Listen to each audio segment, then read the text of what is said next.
topics and opinions expressed in the following show are solely those of the host and their guests and not those of W4CY Radio, its employees, or affiliates.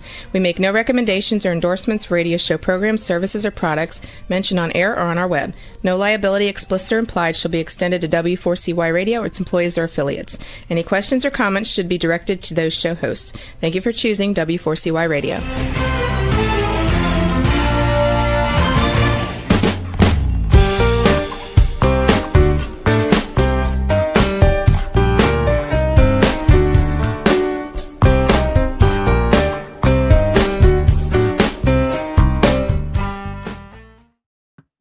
Hello and welcome to the Connected Table Live. We're your hosts, Melanie Young and David Ransom. You're insatiably curious culinary couple.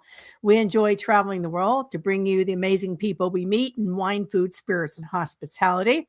If you look behind us, you'll see we are in Florence at the Ponte Vecchio virtually, but we were recently there in February 2026 to attend the Anteprima Toscana 2026, which is the annual presentation of the new vintages and releases from Tuscany.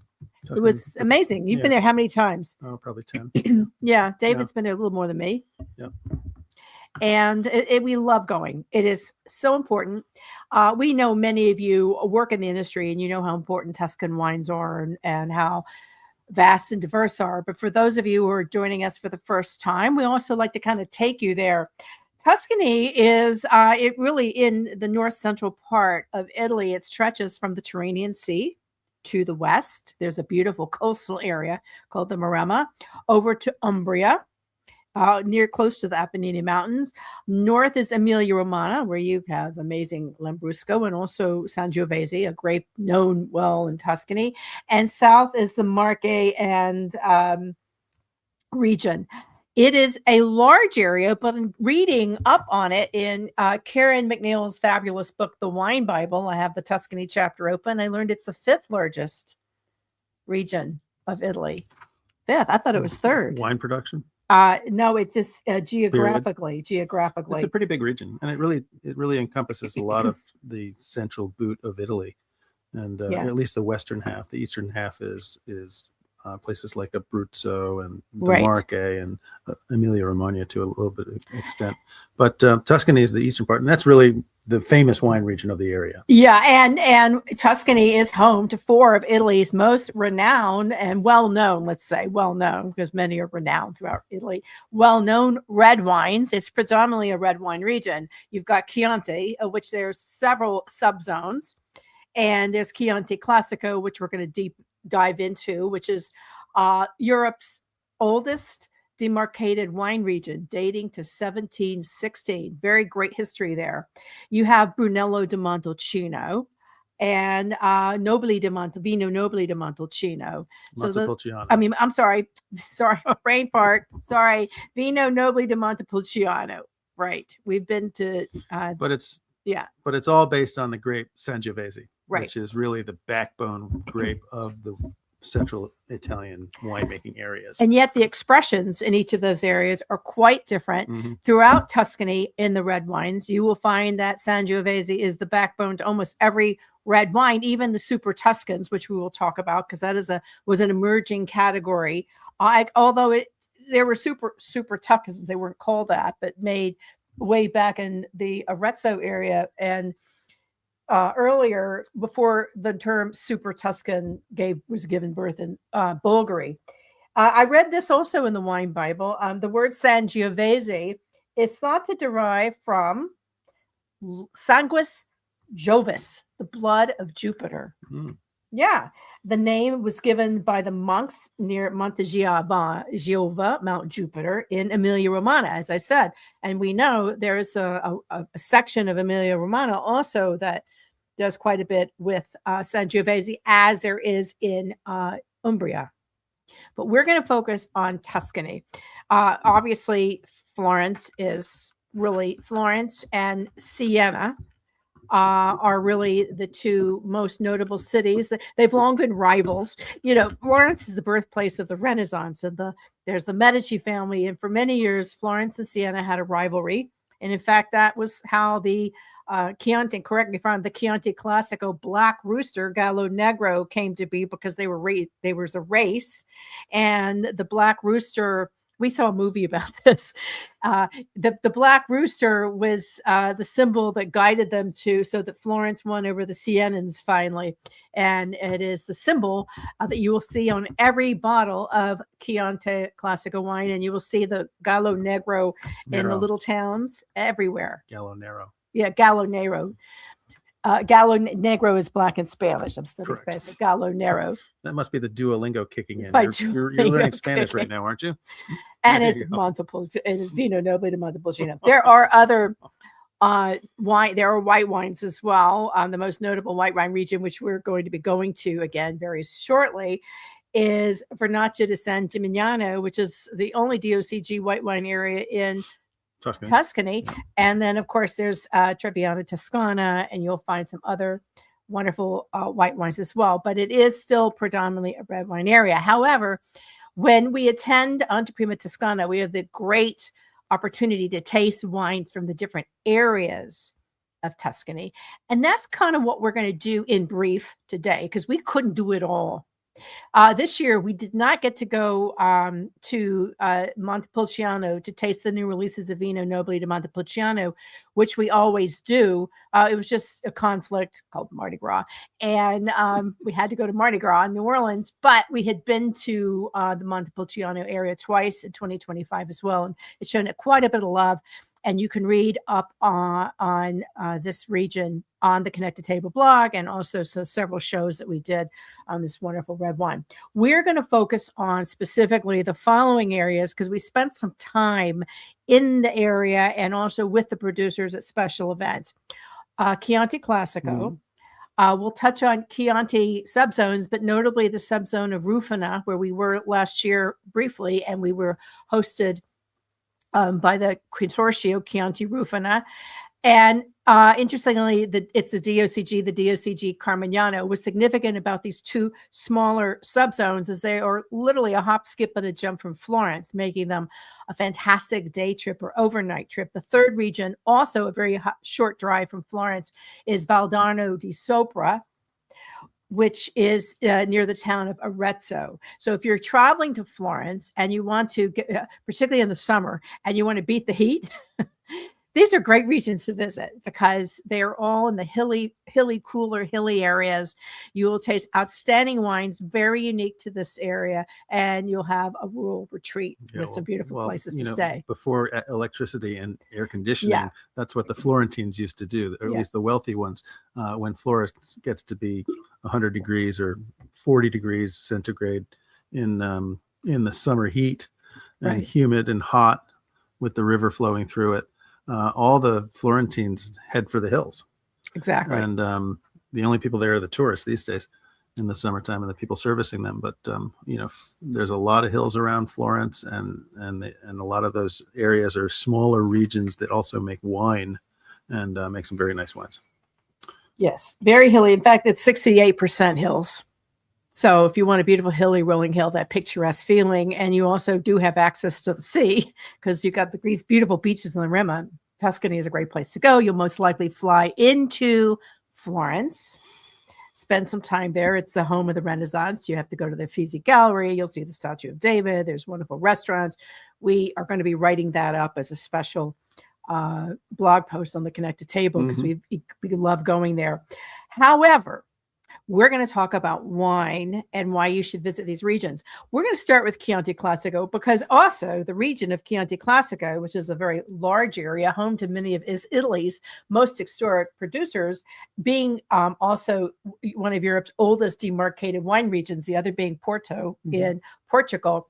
It is a large area. In fact, the Consortio Vino Chianti Classico has 499 members, of which 320 are bottlers in different subzones, and there's several subzones. And just for context, a lot of people, when they think of Tuscany, they think of Chianti Classico, but they also think of Montalcino and Brunello di Montalcino as being the powerhouse of the region. Well, I think Chianti Classico for a long time kind of played a little bit of a backseat to Montalcino and the Brunello wines, but it's the gap has been closing for a number of years now, and they're making some fabulous, really intense wines in Chianti Classico now as well, especially with the advent of wines like the Gran Selezione wines, etc., and the UGAs, which we'll talk about a little bit later. Why don't we do that? Because there are classifications, and it's really, really important.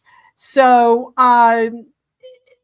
Chianti Classico is predominantly Sangiovese. Sure. However, you can have small percentages of other varieties like Colorino, Canaiola, and again, everything is done by different geographic. There's different classifications. You can also have small amounts of international varieties. However, over the years, classifications have evolved, and so you have Chianti Classico, which is still, I think it's 85%. I think it's 80%. 80% Sangiovese. However, Gran Selezione, which was introduced a couple of years ago, right? It has evolved a little bit as well, where it's still predominantly, many are 100% of these wines are 100% Sangiovese, or they can have small percentages, like 95 of it has to be, 90 or 95 has to be Sangiovese, and the rest can be like Colorino or Canaiola. And they had been also allowable like Merlot, Cab Franc, and Cabernet Sauvignon, but the movement is more toward only indigenous varieties or 100%. Right, David? Yes, and I think they've classified that also as part of the package in order to qualify as a Gran Selezione. It has to be indigenous varieties now, and they can include things like Cabernet. And I think that's great. Yeah, I mean, I think that's and great. There's another factor out there that makes their Gran Seleziones, seeing as we're talking about that, with 100% Sangiovese, really to compete against wines like Brunello. Right. And we're seeing that throughout, which we'll talk about here. The other, and also the aging, there are very strict aging requirements as well, longer aging, much like they do with Brunello. Again, as you said, to compete or be in sync with, image-wise with Brunello di Montalcino, which has always been the standard bearer and is always 100% Sangiovese. The other big evolution since we've been attending Anteprima Toscana is a greater emphasis on the 11 Chianti Classicos, 11 territorial subzones. Each are very unique, much like you do that with Burgundy and the Crus. And you're seeing this also in Montepulciano with the Pieves. These are, but somewhat different. These are called the Unità Geografiche Aggiuntive, the UGA, UGA. And north to south, there's 11. And each is identified on the bottle. And, some of the probably the better known ones are Rada and Greve and San Casciano, La Mole, and Gaioli. Those are probably some of the most famous producers. We're actually going back to Tuscany soon and hoping to attend the Rada Wine Festival, the Zero In. But the focus is on, again, this move toward terroir and sense of place. And the vineyard, where's the wine made and from, and the story. Right, which is something that places like Napa Valley have been doing for a long time. So, yes. And that's really kind of what the UGAs are all about. They're taking regional differences and putting those on the label now. And we're seeing that throughout Italy. You're going to get a specific type of wine. Yes. If you're picking up a wine from one of those UGAs. And this is still fairly recent. I mean, the UGAs were first introduced in 2021. I mean, the regions were already there, but the classification of them was not. So 2021 and approved by the Ministry of Agriculture, because everything has to be approved by the Ministry of Agriculture in 2023. So when you think about how bottling and changing happens on labeling, we're in 2026. So when we go to Anteprima Toscana, which is also open to the public in the afternoon, to wine lovers, you will see the different Chianti Classico collection presentation by UGA, which is really interesting because it's kind of great to go to a producer, talk to them, and taste the wine side by side from the different areas. And you can taste the subtle differences based on the soil and elevation. Again, most of this area is hilly. So we tasted, so the Anteprima was the before release. These wines were released in the summer, I believe, right? Summer. They're ready for the fall, the big fall season. and we tasted the 2024s. There were some 2025. The 2025 vintage report, nothing's happening yet because the wines have to be in cellar and they have to be aged and bottled for a specific number of time. But the forecast for the 2025, according to the Consorzio Chianti Classico, was it was a well-balanced season. And all indicators point to an exceptional freshness in the wines. We'll taste those wines in 2027 under Prima Toscana. Our focus was first on the 2024s, and we both liked them, right? Oh, yeah, very much so. The fruit was very fresh, balanced tannins. These are wines that will age well, but there was a drinkability now. Yeah, they were elegant. They were very fruity. And lots of freshness and good acidity to them. I think all of those are a plus to make it a good aging wine. Yeah. So the requirement is that Chianti Classico Annato, which means it has to be aged a minimum of 12 months. So as we said, the 2025 is going to be aging. We'll get to taste them in 2027. We also, and this was actually very interesting for me personally, we tasted the 2023s, which were the new release last year. And that was it was interesting when I was tasting the 2024s and then I went and tasted 2023s. I commented to you, David, wow, what happened? Like there was a marked difference between the two vintages, like surprise. And I thought maybe my palate had gotten like shot or something, but no, it turned out that the 2023 had a rainy spring and some challenges because a rainy spring led to throughout Italy actually a challenge with downy mildew or peronospora in the vineyards, which is a fatal problem and can really affect the grapes. And we heard this from vintners in multiple regions. However, the Chianti Classico Consorzio says emphatically, these downy mildew attacks consequently impacted only the quantity of production, but not the quality. However, we could taste the wines were a little stemmier and still needed some time, I think. Yeah, it was a difficult vintage to manage. And it was also difficult once they got it into the cellar to really coax the wine into being a good wine. They call that a vintner's winemaker's year. Because the winemaker has to work harder. Now, just that doesn't mean don't drink the 2023s. It just means they, like many beautiful things, they're going to take a little more time to soften up. Yeah. However, we tasted some that were really good. They showed a lot of power. Yeah, a lot of power. The 23s, they showed a lot of power. There was also a lot of variation in the wines, I think. Yes. But the ones that we had, I thought were pretty good. Yeah, I enjoyed them. Yeah, but it was a powerful vintage, in my opinion, as opposed to the elegant vintage, and ultra fruity style of vintage that the 24 seems to be. So there's a Chianti Classico over everybody, and walking through the very large cavernous rooms of the Stazione Leopoldo at the 33 edition of Chianti Classico collection, we got lost among the producers and met many. There were some very famous ones there, like the Fantodis and the Brancaias and the Antinores. You'll see them all. But we kind of sought out some that were the exhibits were first of all, we did private tastings in the press area. Was fortunate enough to have concierge stations where you could just sit and taste all day, just taste, sip, taste, spit. And that's great. It's a palate exercise, i.e. the 2024s versus the 2023s. And also we tasted several reservas that were terrific. However, to meet the producers is always a great joy for us. So we went in and walked these cavernous halls and really kind of zeroed in on some producers that we had met at a dinner, one of the Gala welcome dinners. And we wanted to meet them, and producers we hadn't really got to spend much time with. And there were a few that we like to point out that we found were interesting.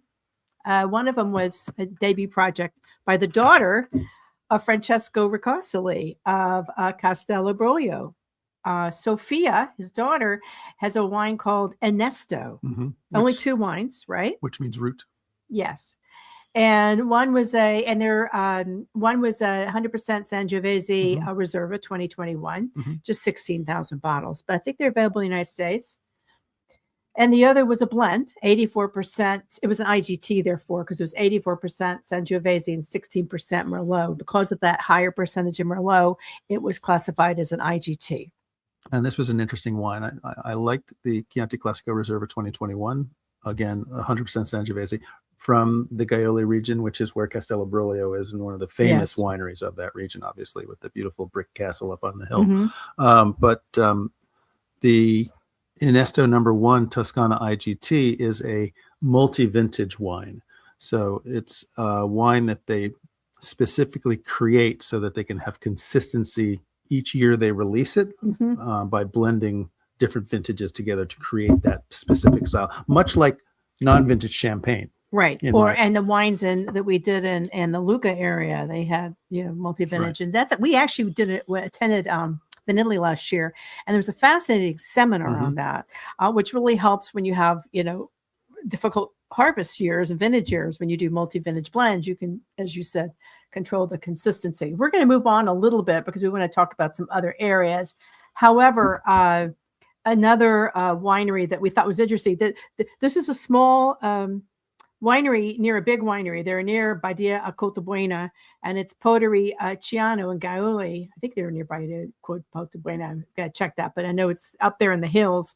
And it's so isolated. I looked at the photo and said, we got to check out this winery. It turned out the wife is American, Jennifer Zalke, and Poderi Ciano started as a retirement project for the Gatteschi family. And they purchased abandoned property, which many Italians did. They purchased abandoned property and they lovingly restore it. And now they have wineries and farms, 100 acres. And they have some lovely wines. It was kind of a small world because Jennifer knew Kevin Zraly. We had a lot of sex, but it's some lovely wines. And they you can visit. And I think they said they were near Badia del Cotabuena, which we've not visited, but we'd like to go visit them. They had some beautiful wines there. A couple of these other wineries, like Tenuto Selvellino and Rada, is near Volpaia, and we'd like to go.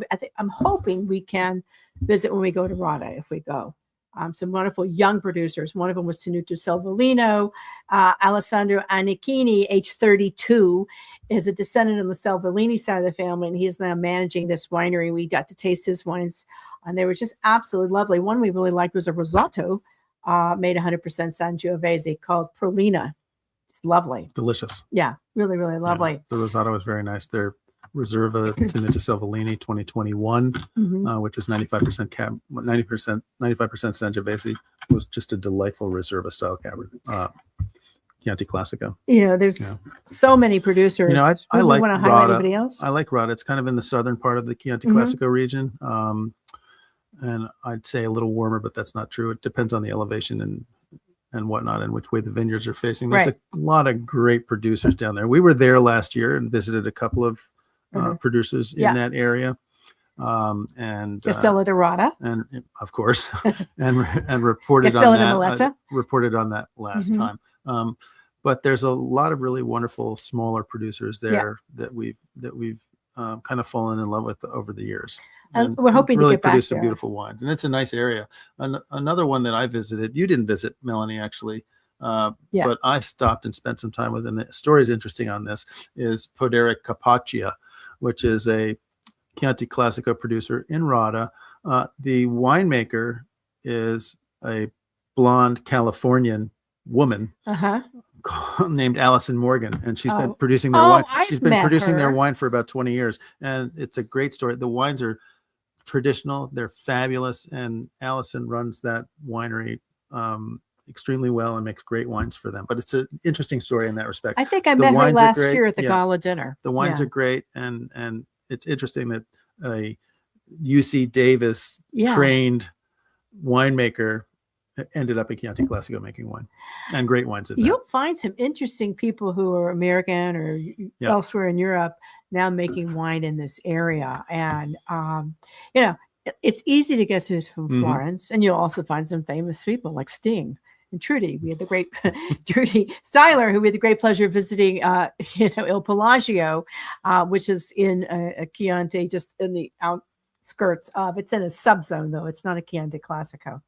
Now, we referenced the subzones, and we have had the chance to visit, like Chianti Colli Fiorentini, a quick, easy day trip or lunch up to Villa Colazzi, for example, and you're in, like, literally up the road from Florence, and you're in the country, and it's amazing. You're 15 minutes from downtown Florence, and you're in Colli Fiorentini.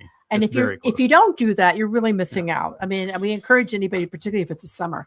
Another area that we actually got to go to and escape the city heat last year, we went to Nipozzano, which is one of the estates of Marchese di Frescobaldi in Chianti Rufina, just 20 minutes east of Florence, which means you were toward the Apennine Mountains. And so you're up the Arno River, which flows east-west through Florence, but it comes from the area of Rufina. It travels through Rufina to get to Florence and then out to the sea, obviously. But Rufina is really, I think it's one of my favorite of the Chianti production zones of Tuscany. Higher elevation, nice acidity and freshness in the wines. There's some very good old plantings there as well. It's a very historic region, but historic for military reasons a lot of the time, but also for wine. Well, you have to think these regions have castellos to protect Florence and the Medicis, which are the center of banking. I mean, all that birth of the Renaissance is because there was enormous amounts of money in Florence, and it was a major trade zone, and again rivaled Siena. But when you think about the trading down from the north down to Florence, it's in the center. Next stop, Rome and Vatican, and just incredible wealth. So these subzones were also protectorates, as well as country retreats. So Rufina is interesting because they also have introduced much like the Pieve and Vino Nobile di Montepulciano. Rufina has introduced a category called Terrolecti. And these are estate wines produced from specific vineyards. So these are like single vineyard estate wines, similar to Cru wines in Burgundy. And there are guidelines that the Terrolecti must be made from 100% Sangiovese, cultivated from a specific estate vineyard in Rufina.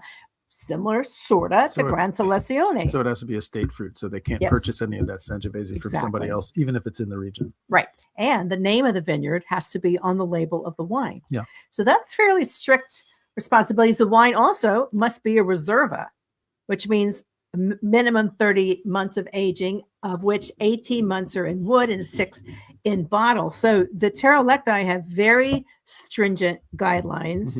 And are the highest category of the wines. We were lucky to be able to go to a fabulous dinner in Florence that was interesting, co-hosted by the Consortio for Chianti Rufina, which is a DOCG, the highest category of classification of wines, and also, which we'll get into, DOCG Carmignano, which is actually another hop, skip, and a jump region, small wine region from Florence, but on the other side, to the west. Rufina is to the east about a half an hour, and Carmignano is to the west about a half an hour.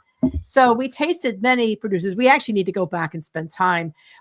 As said, we went to Nipozzano and spent the day there. Very hot day. We were so glad to be out of Florence that day. Their Terrolecti wine is called Vigna Montessori. We tasted the 2022. I think we also tasted it at Nipozzano. 3 other producers, just quickly to note: Marchese Gondi, Vigna Poggio Diamante is their Terrolecti. One that I think is fabulous, Fattorio Selva Piani. Selva Piani is fabulous. That wine was fabulous. Vigneto Urchi and Borgo Maceretto, Vignetta Il Monte. I think we tasted probably a dozen, 12 to 15 of the Terrolecti. It's something to look for. You'll see it on the label, but something to keep in mind when you're traveling and you're looking for Chianti wines. And again, these are ways that other regions have elevated their wine and their winemaking to compete on the top level scale with wines like Brunello di Montalcino. And also, it's just that sense of place, the highest quality and highest expression of that region. So look for that and know it's I love Selva Piana. Selva Piana kind of flies under the radar a little bit. That they make great wines. Obviously, Marchese Gondi, the Gondi family were originally they were the bankers to the Medici family. Right. So they ran all their money, and they have a huge palazzo in Florence as well. And such nice and they're super nice people. And we've spent a bunch of time with them over the years, and their wines are really wonderful. They do have an importer in the United States now, which is nice to see. Oh, that's great. And so look forward to seeing more of those in the U.S. Yeah, as well. that's one we want to visit and do a podcast with. Now, as we said, this dinner, which was at a Michelin 2-star restaurant, well, lucky us, it was called De Vito Molica, and it was fabulous. And it was in Florence. The other co-host was a DOCG Carmignano, which we've also had the pleasure of visiting, I think, at least twice. This is just 20 minutes northwest from Florence. It's the smallest, I think it's the smallest DOCG in Italy, or one. I mean, Italy keeps changing and adding DOCGs, but I think it's one of the smallest and truly unique in its history and blends. While Sangiovese is the main focus, this is a region where historically, dating back to, I think, the 18th century, there was a presence, well, actually earlier, of both Cabernet Sauvignon and Cabernet Franc, which is now part of the blend. Why is this? Because the Medici family, who own country regions, retreats in the region, Caterina de' Medici served as the queen consort of Henry II of France, who reigned in France from 1547 to 1559. So we're talking about the 16th century, right? So she is reported to have brought cuttings of Cabernet Sauvignon and Cabernet Franc vines from France to Tuscany to have them replanted. And in the 18th century, as I just said, in 1760, Cosimo de' Medici III drafted an edict that formally established boundaries and protection for Carmignano, making it one of the first legally defined wine regions. And part of the blend of the DOCG is a requirement that the wines be a minimum of 50% Sangiovese, 10 to 20% Cabernet Franc, and or Cabernet Sauvignon. So if you like that Cabernet Franc or Cabernet Sauvignon in your Italian blend, you're going to love these wines. There can also be a maximum of 20% Canaiolo Nero. There's some other ones, but the big distinction with Carmignano is this fairly significant percentage. Is the requirement to have Cabernet in the blend. And it can be Franc. And I think a lot of people think that the original plantings brought over were Cabernet Franc. But for the most part, Cabernet Franc has taken a little bit of a backseat to Cabernet Sauvignon in the production in Carmignano now as well. But you can still find both. So Carmignano became a separate, it was elevated from DOC in 1990, from 75 a DOC to 1990 a DOCG. But as I said, it was back in the 18th century when the Medicis actually formally established the boundaries. So this is a historic area in terms of where Cabernet Sauvignon, probably Cabernet Franc, first came to Italy. We have visited 2 producers in this area that have unbelievable history and are so worth visiting. The first is Tenuta di Capozzano, the oldest producer in the region and one of the oldest in Italy, the Bonacassi family. And you can visit, you can stay there, you can take cooking classes, you can do tours, you can have a dinner. We did it all. We've done all of it. We haven't taken a cooking class yet. We actually, you're right, we didn't, but we had a little bit. Just fabulous. And you've got to go see this winery and drink the wines. And the wines are readily available in the United States as well. And they're and it's a wonderful winery. Family on the Bonacassi family has owned it since the early 1900s. Right. But it's a very historic winery that goes back much farther back, like the much 9th farther back century than or that. something. Yeah. Just beautiful. The other estate we have visited is called Tenuto di Artemino, owned by the Olma family. I forgot his first name, but he was like an Olympic bicyclist. He is very famous. If you see Olma bicycle stores, that's their family. But again, the estate, the villa, which is known as the Villa of 100 Chimneys, because it is an architectural wonder with 100 chimneys. It dates much back further. It's one of the Medici hunting lodges. And there were 15 of them, I believe, scattered throughout Tuscany at one time. I think they still all exist, but they obviously aren't owned by the Medicis anymore. Well, the Olmo family purchased one probably 50, 60 years ago and decided to renovate it. It's gorgeous. And turned it into, and then created a modern day winery with it. And the wines are absolutely wonderful. The consulting winemaker is our friend. Who? What's I'm trying. I'm trying. I don't know. I'm trying to blank. Anyway, we'll get back to that. Anyway, we toured. We had an amazing dinner in the cellar there. The Grumarella Reserva is what we tasted. 2021, fantastic. Riccardo Cottarello. He's the most prolific winemaking consultant in Italy. So he helps them make their wines, and obviously they do have a winemaker that does the day-to-day, but Riccardo helps consult. Great wines. This is a fabulous wine. Actually, the villa is like a giant event space. The frescoes on the ceiling. You can walk around and bump into people. It is spectacular, just grandeur. So these are easy to get to and visit. And I know Artemino has a lodge you can stay at. So if you're really into going and having an experience and then plopping into a comfy bed and taking a swim, you're in. There's some other ones we recommend but have not visited. Pieve de Medici, Gabardino, and Podere Aloco, Granduca. Again, so easy to get to this region, just hilly and beautiful and rustic. Take the time. Don't do one of those quickie grand tours where you're like 3 days in Florence, 2 days in Rome, 5 days in Venice, whatever. Explore the region. Yeah. We were all about slow travel, taking time to explore and get to know the wine and the food and the people and the land, because you may not have that opportunity again. Yeah. Right? Yeah. So we've taken you to Carmignano. We've taken you to Rufina. We mentioned and touched on Colli Fiorentini. These are all subzones around Florence. So that's what makes them unique. You can get there quickly. Right? Very. Easy drive. One other place we visited last year and this year, probably about an hour from Florence. Beautiful along the Arno River, is called Valdarno di Sopra. Valdarno, over the river. The Valley of the Arno, the Valdarno. Right. And it's in the province of Arezzo, which is also a town. And Cortina, where Francis May's, under the Tuscan hills, is nearby. And so again, a rural retreat for wealthy people. This is eastern Tuscany along the Umbrian border for the most part, and a bit south of Arezzo. So it's kind of on the border. Still Sangiovese country, of course, but they also, because it's a newer region that didn't have historical restrictions when they first started modernizing the wine regions of the area, they started planting things like Chardonnay, Cabernet, and also Sauvignon Blanc. And they make beautiful representations of all those. But there's also, of course, the traditional Italian varieties like Sangiovese and Trebbiano grown there as well. Very nice wines. We tasted a lot of 100% Sangiovese, even though the DOC wines of the area are 40.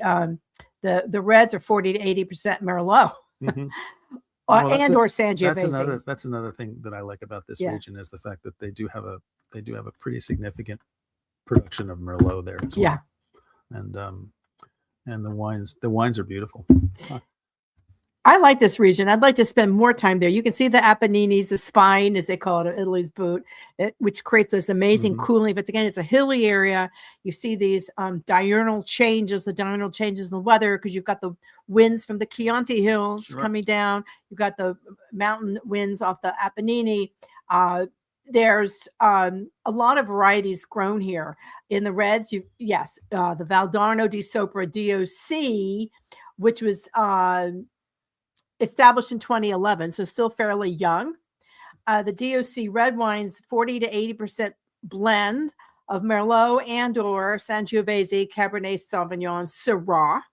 We had a great Syrah. At Cabernet Franc, up to 50%. So we got a lot of 50-50s in there. We tasted some fabulous wines that range from 100% Syrah, 100% Sangiovese to 100% Merlot, 2 blends. They were very elegant.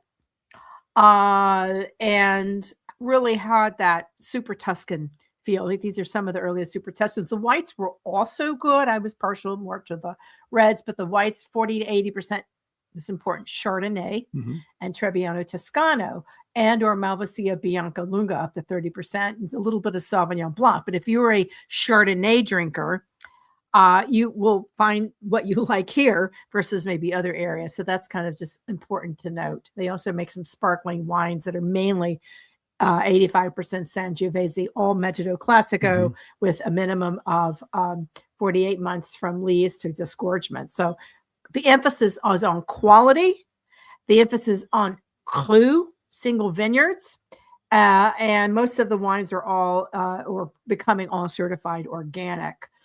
in this area. So this is an area of high quality wines.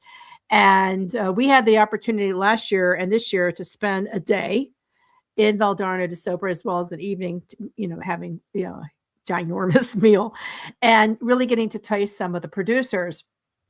Lucky us, it was held at Il Boro. We're hoping to have Salvatore Ferragamo join us on this show. Il Boro is a Relais chateau where we did not stay, but one day we will. Owned by the Ferragamo family. And they've also restored this like really ancient village. It's absolutely stunning. There's horses. You can go picnicking, horseback riding, whatever you want to do. Maybe get a handbag. Or some shoes. And some shoes, and because they have a boutique there. And then some wonderful wines. And the wines are terrific. I have to tell you, the 100% Syrah we had, the Alessandro de Baro 2018, 100% Syrah. We both were like, whoa, that's really amazing. We also had a beautiful blend from Il Boro, Merlot, Cabernet Sauvignon, and Syrah. Just fantastic. Some other producers. We actually had a good time talking to some of the producers after lunch. Yep. Il Carnicelli, we love the Attendu. You really kind of loved Poderi Carnicello's Attendu. Well, that's a small winery. Yeah, very small. And owned by the Ragoschi family, not Italian. Yes. And has been for a long time. And it's now second generation. And the wines that they make at Il Carnicelli, they're probably most famous for a wine that they make called Il Carnicelli, which is Cabernet. Yeah. And Cabernet is a natural cross between Cabernet Sauvignon and Merlot, which I think they're the only people in the world that produce it. Yep. And it's only been grown one other place, and it no longer is. So these guys have the lock on Cabernet, and it is a kind of a super Tuscan cult wine that they produce every year, and it's pre-sold and sold out before it even hits the bottle every year. And we like very that. much allocated. Yeah. We tried a little bit of that, but mostly what they make is another wine that I fell in love with called the Attenta Due, which is 100% Sangiovese that does not see oak. It is made in a lighter, fruitier, easy drinking style, and it's just a delightful wine. Yeah, I love that producer. Yeah. You know what else we like? I'm just highlighting the few that we tasted. We were like, whoa, because I love Petrolo. Of course you do. The Galatrana, 100% Merlot, has been called the Petrus of Tuscany. I had it last year, went whoa, and same. They also have a wonderful Torrione Toscano IGT. I get a little confused with the IGT versus the DOC because it's all blends, but it's all in the percentages. This was a blend of Sangiovese, Merlot, and Cabernet Sauvignon. This Petrolo has a estate where you can go visit. They have guest houses. We're housing. We have not actually spent enough time in this area. It's usually when we get there, it's late. We go have dinner and we spend the day tasting, and then we go back to Florence. We're going to spend more time, and it's also quite beautiful. We tasted a white wine that we both loved. Where was it? And then we're going to do the last one. What was the white wine that we were like, wow, this is like really, really good? Because the white wines were like a backseat to me to the other ones. I'm looking for it. Oh, here, Tenuto San Jacopo. Oh, the Trebbiano. Yeah, the Delicious. Herboli Trebbiano di Toscano IGT, organic, aged in tonneau. It was delightful wine. Stunning white wine. They also had a lovely Reserva Sangiovese. Of course, the winery that we have visited and we absolutely adore and is widely available in the States, and we can't recommend enough, is Tenuto Settipanti. And we've had this family on our show. The Caseri Manettis, we've had them on our show. This is an estate with incredible provenance. It was the former country retreat of the royal family of Savoy-Aosta. Is named for the 7 bridges that span the Arno River and the different streams. The bridges are in the Mona Lisa in the background. It is a place you can visit, have meals, on-site cooking classes, and tasting by appointment. The family owns other wineries in the Maremma and in also in Sicily. In Sicily, and I think one other place in Tuscany, but this is their one in Valdarno di Sopra. The wine that we tasted and love and continue to is the Vigna del Impero, made from very old vines, I think dating to like the early 1900s. 1935. Yeah. 100% Sangiovese. Very, very historic vineyard, and it's still original planting on their original rootstocks, which is very rare. Predating, because you're thinking about the world wars so that crossed through Italy. Gnarled old vines of Sangiovese, and they actually have a breeding system where they're taking cuttings and replanting those cuttings to make sure that they keep purity in that vineyard. So that Sangiovese clone that they grow there, because it is so old and so unique at this point, so that keeps going. It's a really interesting project. Yeah. Again, that wine is Sette Ponti, Vigna del Impero. And we tasted the 22, 100% Sangiovese. This is the flagship. The other one that we love, I mean, there's so many at Sette Ponti, and the hospitality program there is incredible.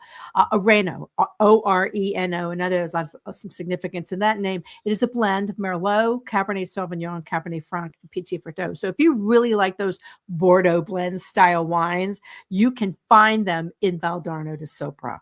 They're excellent. You can also find them in Bulgari and some of the other areas of the Maremma where the Super Tuscan was born. But these, I think, are some of the original Super Tuscans, because they were making these wines before the classification and the term even was born. This is just what they did, because they didn't have guidelines for many years. So they just made these outstanding wines. And you have to think that the people making them were making wines that they were selling to well-heeled, well-traveled, elite, wealthy people who probably went back and forth to France and really had elevated palates. So that's kind of who they were selling wines to, and that's why these wines are really, really exceptional. Yeah. This is a region that I want to spend more time in. Yes, it's a small region. There's not a lot of wineries in it at this point, but it'll grow. And I think the wines that they're making are really top notch. And most of the wineries do have accommodations. If you go to the Connected Table, we actually have a Valdarno di Sopra spotlight, and we noted the wineries that we tasted and liked the wines, but also what kind of visitor experience they offer. Right.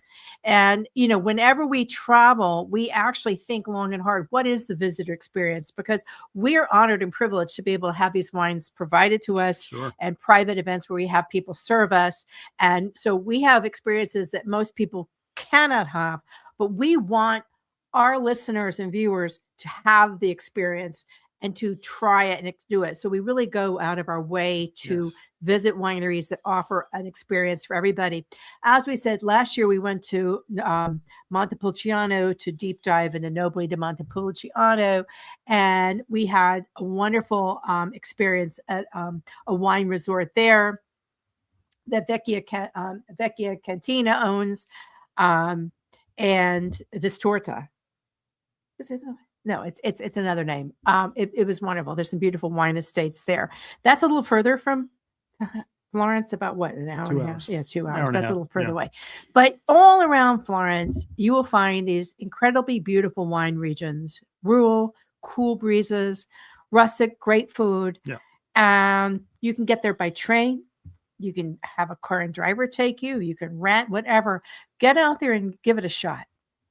You know, Agreed. really, really enjoy it. Couldn't agree more. We can't wait to go back next year. Thank you so much to the organizers of Anteprima Toscana. We like to go every year. We think it's important to find and share, taste the wines and share our findings with you, and to every year experience a little bit more of Tuscany, because you can never get enough of Tuscany, ever.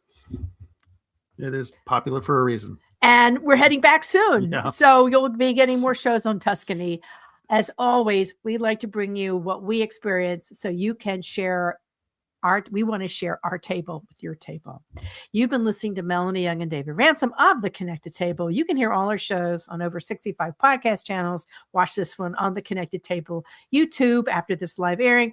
And as I said, we've recapped a lot of this in our blog, The Connected Table, which you can find on Substack or theconnectedtable.com, where we go out of our way to suggest producers and places to visit when you plan your next itinerary to anywhere you go in the world. So thank you for joining us. And as we always like to say, stay insatiably curious.